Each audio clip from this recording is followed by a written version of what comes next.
हमने पहले दिन से ही करवाई है। जब वो आपको वाइवा में काम आएगी, एग्रोनॉमी, एंटोलॉजी, पैथोलॉजी, फिजियोलॉजी,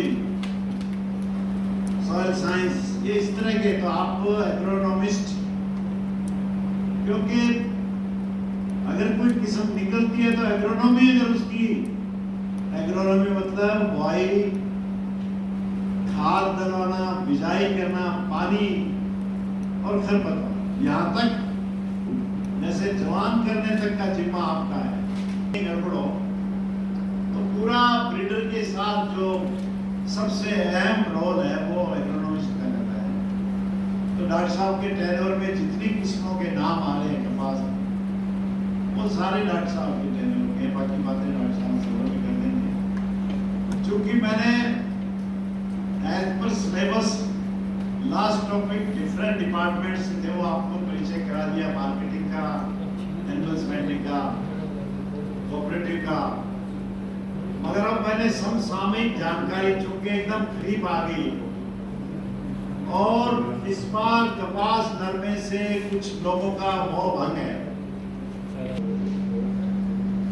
समसामयिक जानकारी में इस बार लोगों का रुझान दलहनी और तिलहनी फसलों में रहेगा, और हमारे क्षेत्र में दलहनी फसलों का क्षेत्रफल रहता है।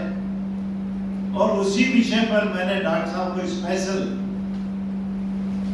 अवकाश के दिन विषम बिजी शेड्यूल में से खरीफ की दलहनी फसलें, चूंकि आपको जाते ही किसान लोग आएगा, कपास की बात के साथ साथ अन्य फसलों पर भी चर्चा करेगा, तो ये बिल्कुल ताजा जानकारी आपको मिले। मूंग मोठ, मूंग तो बहुत ही इस क्षेत्र में, बहुत क्षेत्र में होती रही है, मोठ का भी क्षेत्र है, और बाकी आपके किसी क्षेत्र में कोई और भी किसी दलहनी फसल का हो प्रचलन आ रहा जैसे, तो आप वो भी जानकारी आपसे ले सकते हैं। ये स्पेशल लेक्चर्स मैंने आज के रखे हैं दोनों, ताकि आपको मौके की जानकारियां तुरंत कपास के बाद, अगर इस बार, क्योंकि पिछले बार पिंक बॉलवर्म ने किसानों का और कपास नरमे में बहुत नुकसान किया हुआ था, इस बार थोड़ा मोह भंग ऐसा सभी क्षेत्र से आ रहा है, समाचार पत्रों में आ रहा है। तो मैं बहुत ही विनम्र शब्दों में आग्रह करूंगा, बहुत ही सीनियर डॉक्टर साहब, आपने खाली रिसर्च ही नहीं है, प्रशासनिक मुद्दों पर भी कृषि के अनुसंधान के क्षेत्र में दिल्ली जाकर भूसा में, आईसीआर में, आईएआरआई में और अदर यूनिवर्सिटीज, चाहे वो एचएयू हो, पीआईयू हो, एग्रू हो, तमिलनाडु की, कर्नाटका की, केरला की, आपका सबका अनुभव है। डॉक्टर साहब को बता दूं, आप सारे के सारे कोऑपरेटिव सेक्टर से पैक्स मैनेजर है। इनकी साख किसानों में बहुत है कि इनको अपना उत्पाद व्यापारी की तरह एक के साथ दो मिला के बेचना नहीं है। आपको किसान के हित की बात करनी है, उसका लोन आप सैंक्शन करते हैं, उसकी उपज बढ़े, आमदनी बढ़े तो आपका लोन का रीपेमेंट होता है, और आप में किसान का प्रथम विश्वास कृषि के क्षेत्र में, कृषि के क्षेत्र में ये जो हमारी ग्राम सेवा सहकारी समिति, जहाँ से रूट जोन निकलती है, जड़, वहाँ के ये सारे लोग हैं। जी मैं कहता रहा हूँ, और आखिरी दिन तक 40वीं क्लास तक आप लोगों में जितनी किसानों की श्रद्धा है वैसी हमारी भी है। पहले 5 या 10 लोग आते थे, मगर चूंकि डीलर्स, तो ये तो हरा कर देगी, ये कच्चा कर देगी, ये ताकत दे देगी, मगर ये लोग ऐसे नहीं करते, ये किसान के हित की बात करते हैं। आमंत्रित आदरणीय डॉक्टर पीएल नेहरा साहब। कोऑपरेटिव सेक्टर से पधारे हुए अधिकारीगण, श्रीमान जोशी साहब, एक समसामयिक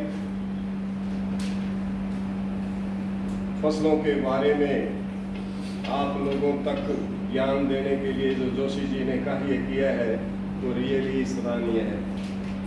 तो हमारे इस क्षेत्र के अंदर पिंक बॉलवर्म का डैमेज है वो काफ़ी हुआ, जिसकी वजह से काश्तकारों को बड़ा नुकसान हुआ है।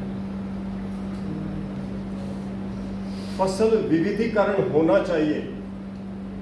कुछ क्षेत्र है वो फसलों के अंतर्गत, कुछ कपास के अंतर्गत और कुछ ऐसी फसलों के ऊपर होना चाहिए। और हमारे पूर्वज या जो वरिष्ठ साथी थे, बुजुर्ग थे, जो हमें ज्ञान दे करके गए थे कि फसलों को इस प्रकार के हेर फेर करके वो भूमि की उर्वरक शक्ति है वो क्षीण न हो, काश्तकार को पर्याप्त उत्पादन मिले, और ऐसी चीजें हमारे को अपनाना चाहिए। जब एक बार पल्सेज हैं, दाल वाली चीजें हैं, खेत के अंदर आती हैं, तो इनकी जड़ों के अंदर छोटी छोटी गांठें पाई जाती हैं, जिसके अंदर राइजोबियम बैक्टीरिया है वो बैठा रहता है, और इस वायुमंडल के अंदर जो 78% नाइट्रोजन है उसको डायरेक्ट फिक्स भूमि के अंदर करता है, और भूमि की उत्पादकता और फर्टिलिटी जो स्टेटस है वो बढ़ जाती है। ये क्या है, भगवान ऐसी व्यवस्था करते हैं। काश्तकार सोचता है कि हर साल वो उसी चीज से ही प्रोटेक्शन लेता रहे, ये संभव नहीं है। चाहे कोई भी टेक्नोलॉजी काश्तकारों को दी गई, बीटी इस एरिया के अंदर एंटर हुआ, सारे प्रकार के जो बॉलवर्म हैं, पिंक है, हरी सुंडी का है, चितकबरी सुंडी का है, और तंबाकू वाली लट के अगेंस्ट प्रतिरोधकता डेवलप की, और काश्तकारों ने उसका बहुत बड़ा फायदा उठाया। और काश्तकारों को ये कहा कि रिफ्यूजिया का प्लांटेशन खेत के अंदर होना चाहिए, उन्होंने उसको डिस्कार्ड कर दिया। एक ऐसी सिचुएशन आ गई कि पिंक के अगेंस्ट हमारा जो कॉटन है वो ससेप्टिबल होने लग गया। विज्ञान के जो सिद्धांत बताते हैं, कभी कुछ रकबा नरमे के अंतर्गत रख लो, कुछ मूंग मोठ व अरहर के अंतर्गत आ जाए, तो ऐसी चीजें सस्य विज्ञान के सिद्धांत हैं वो बताते हैं। काश्तकारों को बार बार सजेस्ट किया गया, कुछ एरिया अगर ग्वार के अंतर्गत आ जाए, और ग्वार जब एक बार उस क्षेत्र के अंदर आती है तो वायुमंडलीय नाइट्रोजन का डायरेक्ट भूमि के अंदर सक्सीडिंग क्रॉप है, हमारी जो व्हीट क्रॉप है उसका 2-2, 3-3 क्विंटल जो प्रोडक्शन है वो बढ़ जाता है। काश्तकार को फायदा होता है, पर काश्तकार कहता है नहीं, ग्वार अगर लगा लिया तो फिर इस साल जो भाव है वो कम हो जाएगा, मेरे को उत्पादन ज़्यादा नहीं मिल पाएगा। हमारा कहने का तात्पर्य ये नहीं है कि सारा का सारा क्षेत्र है वो पल्सेस के अंतर्गत आ जाए। कुछ क्षेत्र आप पल्सेस के अंतर्गत रखो, कुछ आप नरमे और कपास के अंतर्गत रखो, आपको उत्पादन है वो ज़्यादा मिलेगा। मैंने प्रीसीडिंग ईयर्स के अंदर देखा, कभी नरमा ही नरमा और एक ही हाइब्रिड। हमारी यहाँ जब zonal research extension advisory committee की मीटिंग होती है, तब विभाग के विभिन्न अफसर अलग अलग जगह से आते हैं और ये आपस में डिस्कशन होता है, एक ही हाइब्रिड का चयन ना करें। एक ही हाइब्रिड है वो 4-5 साल के अंतर्गत ससेप्टिबल हो जाएगा, क्योंकि रूट जोन डेप्थ यहाँ तक गया और हर साल वहीं तक जाता है, वहाँ से पोषक तत्वों का शोषण करता है और उसमें पोषक तत्वों की कमी आती है। क्योंकि काश्तकार क्या उपलब्ध करवाता है, या तो नाइट्रोजन यूरिया देता है, या डीएपी फॉस्फोरस दे देता है, या कोई कुछ एक काश्तकार हैं वो पोटास दे पाते हैं। तो हमारा कहने का तात्पर्य 21-20 जो तत्व हैं वो सारी थोड़ी थोड़ी मात्रा के अंदर चाहिए, और ये तभी संभव हो पाता है जब गोबर की सड़ी गली खाद भूमि के अंतर्गत जाए। पर ये के अंदर अपना हरा चारा लेकर के आ जाता है। इंडिया जैसी कंट्री के अंदर टोटल मैकेनाइजेशन है वो ठीक नहीं है। हमारी भूमियाँ कभी ही सॉइल हेल्थ ठीक हो पाएंगी जब जो गोबर की सड़ी गली खाद का, हरी खाद का बराबर समावेश होता रहे और इन दाल वाली फसलों का कुछ न कुछ हिस्सा वहाँ रहे, तभी हमारे को पर्याप्त मात्रा के अंदर उत्पादन मिल पाएगा। मूंग की जो फसल है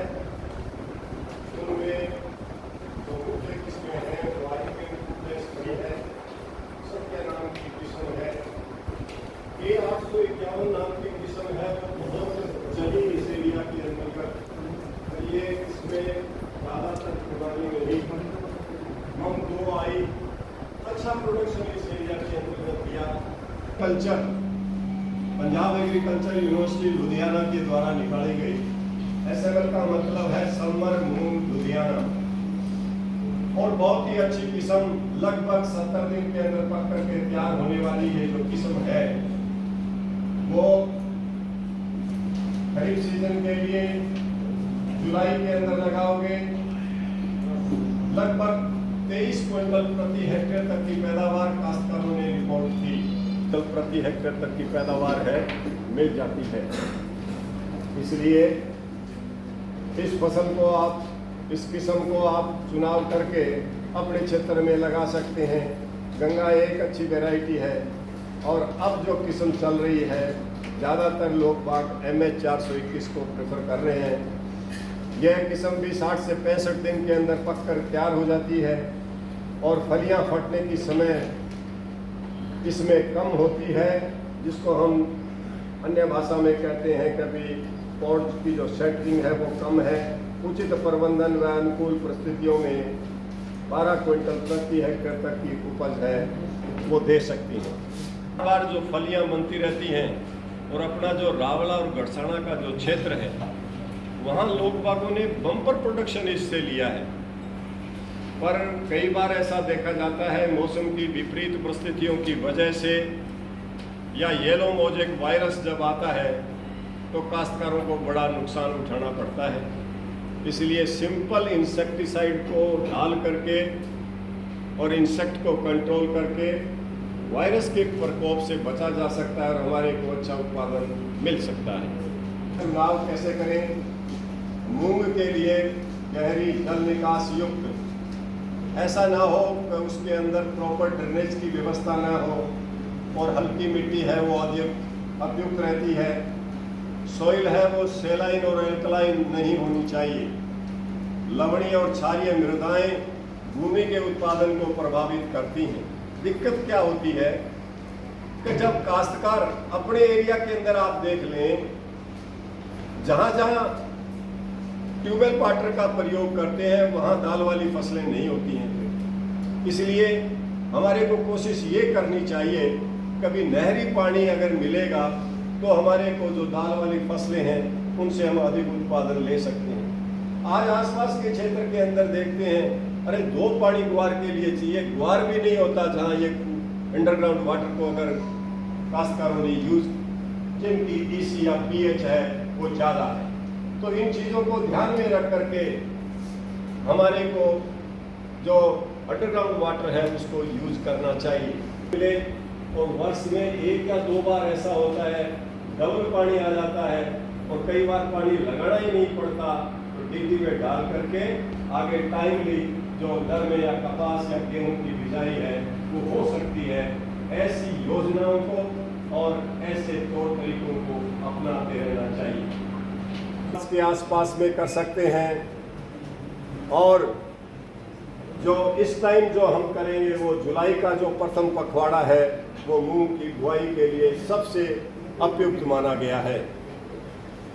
इस टाइम जो है वो येलो मोस्ट वायरस का प्रयोग है, प्रकोप है वो बहुत कम होता है, और गर्मी में बोई जाने वाली मूंग की बुआई है वो मार्च के प्रथम सप्ताह से अंतिम सप्ताह तक करें, फिर बाद में नहीं करें, अन्यथा हमारे को वो उत्पादन है वो नहीं मिल पाता। नेक्स्ट, किलो जो स्वस्थ बीज है वो प्रति बीघा पर्याप्त है। बुआई है वो कतारों के अंदर करनी चाहिए, और कतार से कतार की दूरी है वो 1 फुट 30 सेंटीमीटर रखें, और पौधे से पौधे की दूरी है वो 10 से 15 सेंटीमीटर रखें।